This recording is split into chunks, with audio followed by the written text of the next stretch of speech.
is like the Native people. They've come forth much stronger for their things that they should have and they should be entitled to.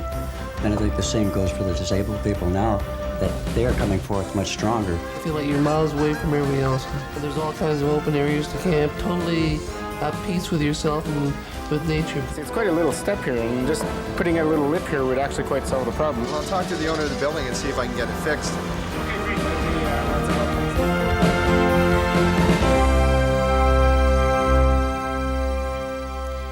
And welcome to DNET, the Disability Network. I'm Susan Pettit-Crossman.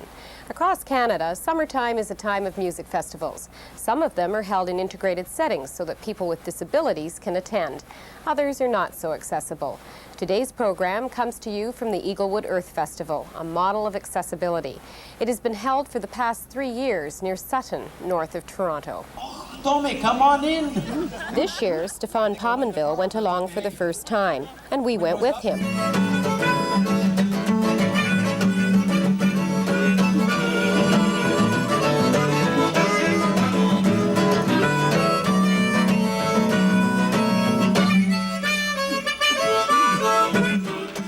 Well, this song's all about what we all came here for. Cheryl Godet is a performer and the founder and artistic director of the festival. And I was always really overwhelmed by how much effect music had on people. I thought it would be good in these times to bring together people of all walks of life at a musical event. And I just have to play my music. Fast or slow, it satisfies the soul, and I never want to lose it. In this day of trying to bring different races together, and the fact that there are no boundaries anymore on the planet. We're all just one big mass of people.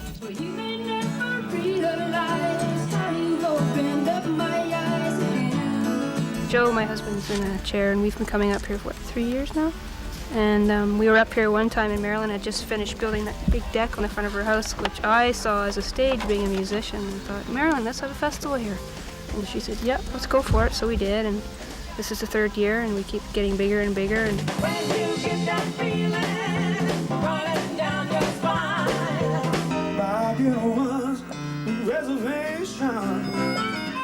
I thought it was really important to bring the masses together, and also the different populations of people, like the disabled community, the environmental community, and the Native community, because we've all been working for a long time on our own kind of corner. I thought it would be good if some of those groups could come together for a weekend of music and share their thoughts and what they've done and what needs to be done from their points of view.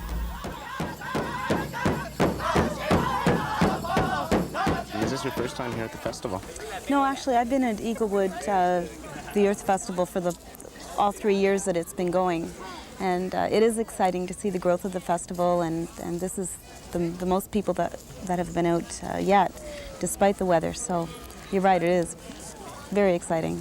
With all the other folk festivals that you've been to, have any of them have such a big response from the disabled community? Well, that's why I was so eager to be involved with it, because having attended so many festivals, accessibility is always an issue. They're always sort of out in the open, and the grounds and the terrain is always a real challenge. Not to mention just facilities, accessibility of the facilities, and it's fabulous here. It's the best that there is. I think it's really important, though, for people not to see this as a disabled event. That it's not an event for people with disabilities. It's an event that is inclusive to all people.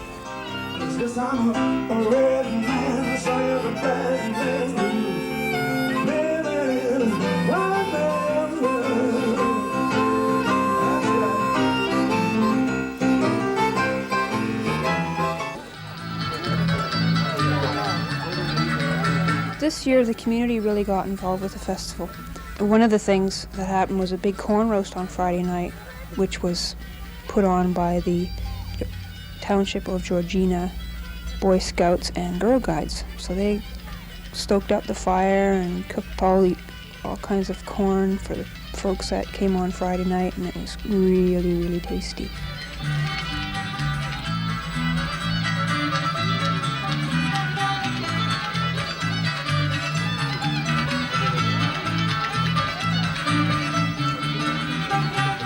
like to do an honor song for the organizing committee and all our disabled people all over the world, and especially here. That this honor song will go with you wherever you go, and that this place here will be a special place.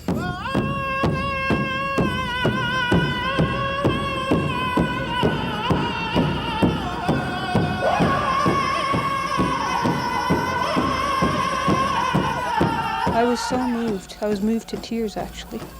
I had never seen dancers and drummers that close. And the power and the emotion and it was emanating from every one of them. It was just so powerful. That made the weekend for me.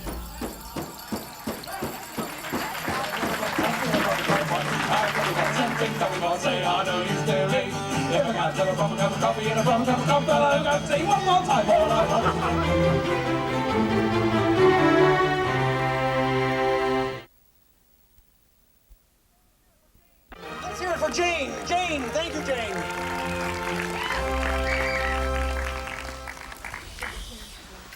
Where is she? Oh, she's in a chair? Where are you, Jane? Oh, you told them. Oh, yeah, she's giving me hints already. Yeah. Can I come forward here then, Jane? Sure. 2 steps? Yeah.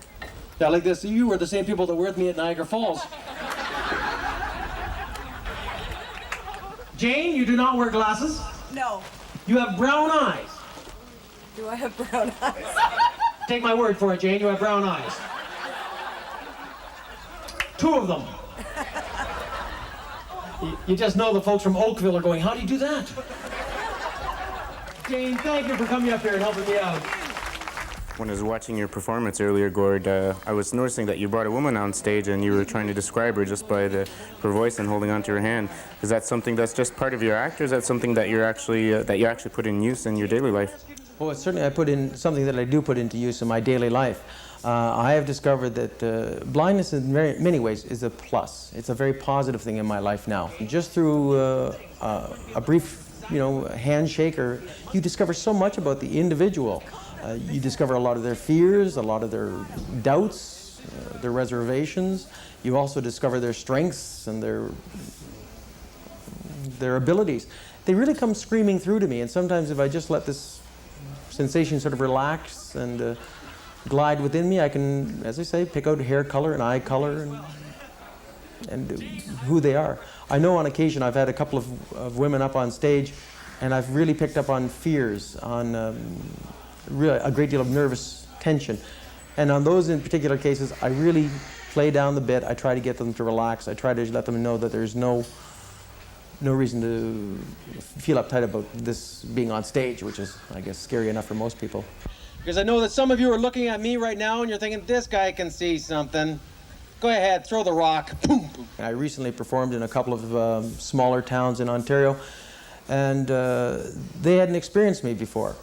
And their reaction to me, their initial reaction to me was very much like when I first went on stage in Toronto 8 years ago. It was like, oh, this guy's blind. What's he doing on stage? And then it was, should we laugh at him? Do we laugh with him? Is this correct? Is it wrong? And I can see all these thoughts are going through their heads. And it takes me back a little bit. It's like, oh yeah, right. Don't expect too much. Just take one step at a time. It's that adage of learn to crawl before you can walk, and I'm very accepting of that. I realize that, and I think that in general the disabled community has got to be, is that, you don't let your guard down now, you don't give up the fight, you keep on going on, but you accept the fact that there are still going to be those, situations and those attitudes that you're going to encounter, despite the progress and the advances that we've already made. If I can't have a proper cup of coffee and a proper cup of coffee bottle and a cup of tea one more time. All I want is a proper cup of coffee made in a proper cup of coffee pot. I may be off my gun, but I want a proper coffee in a proper cup of pot. I've coffee pots and tin coffee pots, they are no use to me. If I can't have a proper cup of coffee and a proper cup of coffee bottle and a cup of tea one more time. All I want is a proper cup of coffee made in a proper cup of coffee pot. I may be off my gun, but I want a proper coffee in a proper cup of pot. I've coffee pots and tin coffee pots, they are no use to me.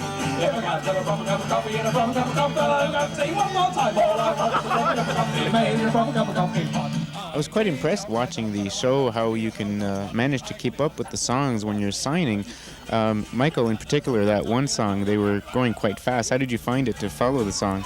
Well, I think they were having a joke, but you know, the hearing audience is not really catching it either, and so for the deaf, it doesn't matter how fast you go. It's the movement and the flurry of the signs, and it was difficult because, as I say, they were having a joke, and it was going really fast, and but it was a lot of fun.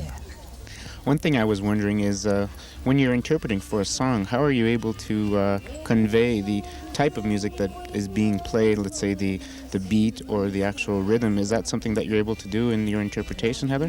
That comes through the body language. So their voice becomes the body language that we show, and it's very easy to do. It takes a lot of experience. And I just wanna hold you closer than I've ever held anyone before. You say you've been twice a while and you're through with love. What the hell was it for?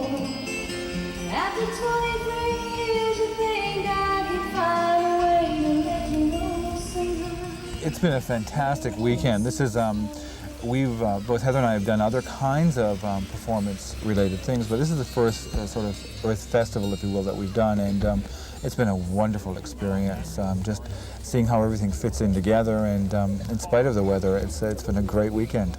And long may they live for to flourish, to continue to just drive and rule, and long may their business be managed by Mr. Dorothy and Mr. Cole. Most of this is great. I like the camaraderie. I like the exchange of ideas. The whole aim was for the handicapped, for the environment, and for the natives.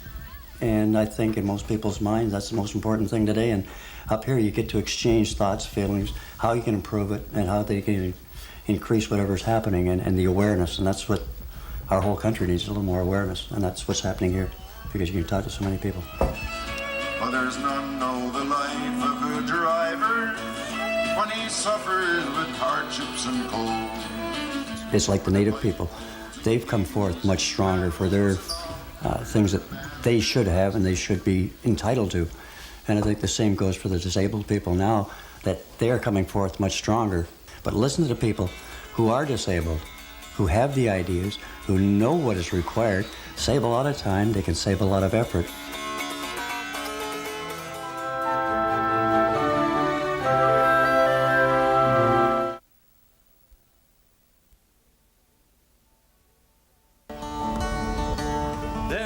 Such a jolly crew of lads, they'll dance and sing each day.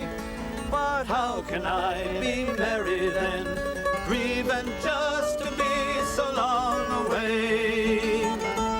So take up your saws and axes, boys, winter's coming round. It's up to the shanty lads to cut the tall pine down. I like the idea that it's a festival where everybody can come, and it isn't something that's just for people with disabilities or just for mothers or, you know, just for children. It's kind of like everybody being together with their own, just their own uniqueness, really.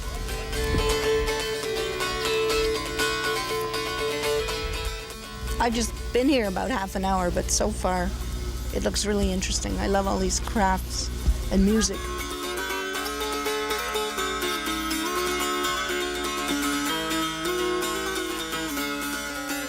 I'm very impressed with the way that they've set the whole thing up and publicized it.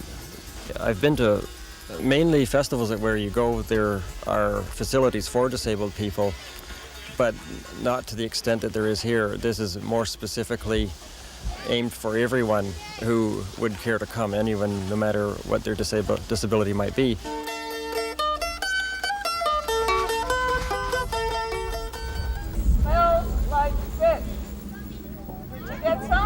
Now, you can go right up to the front. Is this close because enough? There's a stopper for your wheels down there. Oh, really? There's a safety ledge there for your wheels. Yeah, that looks good. Okay. That's nice. I like the way this is slanted, too. It makes it good for resting your arms. Good man. Yeah. You got it. These fish are jumping this morning anyway. This pond is 18 feet deep. So we're right over part of the deepest part, which is the point of it all is so that if you're not able to cast, you can just drop a line. Exactly. And be in the deep water and hopefully catch some of these fish that are jumping all over here. I got the net. Got one. What other kind of activities do you have here for everyone? You're giving up on fishing already? They're jumping. You can go through the trails. One about 1/4 kilometer that's asphalt. We've got a sports court back there with basketball, nets, tennis, volleyball, badminton. We've got a hayride, a hay wagon that's accessible for wheelchairs. We'll hope we'll get you on that before too much longer today. Don't haul on the rope, don't climb up the mast. If you see a sailing ship, it might be your last. Just get your civvies ready for another round ashore. A sailor ain't a sailor, ain't a sailor anymore.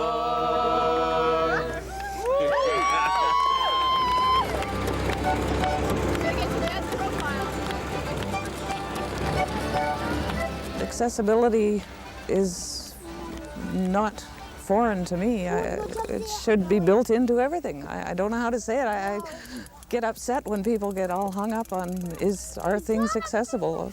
They should be.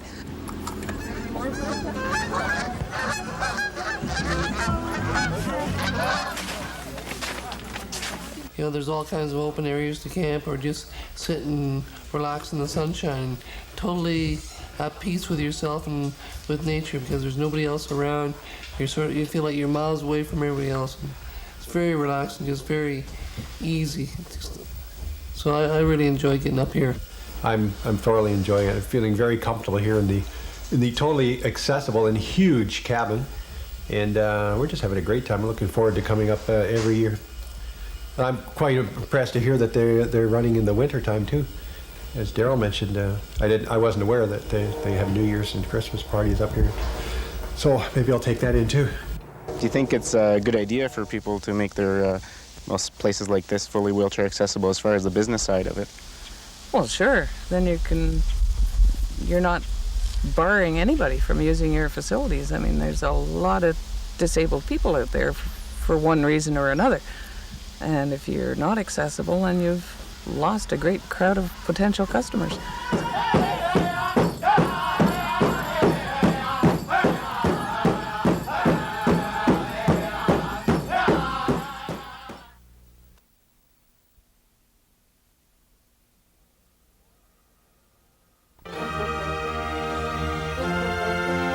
While at the Eaglewood Earth Festival, many people took side trips to a nearby town, Sutton. This small community is typical of most towns of its size in that a lot of shops, restaurants, and public facilities are still virtually inaccessible.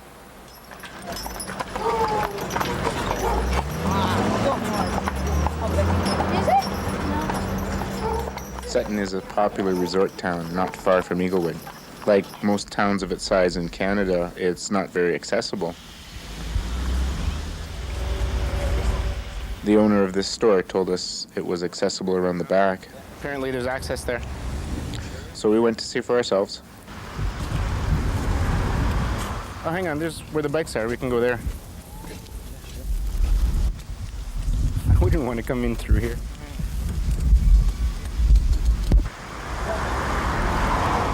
Further down the street at a variety store, we were again told that there was access at the back. Is that it? There's no way I can get in there. I guess some people's ideas of accessible is a little different. The woman in the store said there was just a titch of a step. Watch the steps here. Yep. Whoa! Yeah. Almost lost my lunch on that one. So now I know what a titch is. Some buildings that looked very accessible turned out not to be. Let's go check this place out. Uh-oh. I don't think I can get into this place at all. Once I wanted to get into the store, there was a lip that made it impossible. Hey. Hi. I was just noticing up with the ramp here that coming up, there's no ramp to get inside the door here. I was wondering if you know how come that happened like that. This particular store proprietor wasn't even aware of the problem until I talked to him about it. Right. See, it's quite a little step here, and just putting a little lip here would actually quite solve the problem, wouldn't it? Just a ramp? Yeah, just a little ramp to help. Well, the door would be hard to open again with a ramp, but I'm sure there's always somebody here to open the door and so forth, so it'd be quite helpful. It seems bizarre to me in a way. That to spend all the money to put the ramp up to here and then have that little barrier in the way. Exactly. It's quite strange, but I think that's the way to help people understand that, is just by going around and actually letting them know that there is a problem with access sometimes, and even though you think you're doing something that's helpful, it's really it needs to be looked at in a different way. And well, I'll talk to the owner of the building and see if I can get it fixed. Okay, great. That would be lots of help. Thanks a lot. If you guys have any suggestions, okay, let me know. We'll do that. Okay. I don't think you need to go head to head with somebody to get what you want. Really, there has to be an open dialogue. When I was talking with the people in Sutton, most of them were really open to listening to my suggestions. Being someone with a disability and who uses a wheelchair, I guess they thought that, well, hey, this guy's got some experience. Why not sit down and find out what it is he thinks that should be changed? And they were pretty open to my suggestions and willing to listen to what I had to say. And they seemed generally concerned and generally interested in making changes. If you give off a more positive attitude yourself, they tend to run after that and try to be helpful. They didn't realize before you arrived that these new problems, unforeseen problems, existed. Their consideration toward accessibility was like one track. They hadn't any experience to run it up against. So if you stay in a kind of an up attitude and you've really got experience helps you sort of direct them to how to overcome the obstacles while you're there, and then chances are next year you arrive back and everything's changed and improved for the better. This land is your land, this land is my land, from Bonnie Vista to Vancouver Island. It was indeed a magical weekend. You saw quiet moments with mothers and their daughters feeding the ducks in the pond, and kids swinging on the swings, and disabled people and everybody else there just hanging out and having a good time together without any barriers or any communication barriers or physical barriers or any of the pressures of urban living that all disappeared there. It was like a little microcosm of what the world could be on a rainy day. Under his cape, we were sheltered from the water. As quickly as it came, the rain let up. Hopefully, as the Eaglewood Festival continues to grow, we will also continue to see improvements in accessibility in the neighboring town as well. Eaglewood represents what we hope is a very positive trend. Another folk festival that has taken the needs of people with disabilities into consideration is the Vancouver Folk Festival. From the very beginning in 1978, they formed a committee to make sure that access was provided. Gary Crystal is the artistic director and festival coordinator. He says the committee demands the sky, and he likes it that way. Many people with disabilities were there this year, and the number keeps growing. We'd like to hear from you. What experience have you had at music festivals, concerts, or other major events? Write to us. That's our show. I'm Susan Pettit-Crossman. Now here's our address. Disability Network, CBC, Box 500, Station A, Toronto, M5W1E6. That's the Disability Network, CBC, Box 500, Station A, Toronto, M5W1E6. Or you can fax us at 416-975-5636.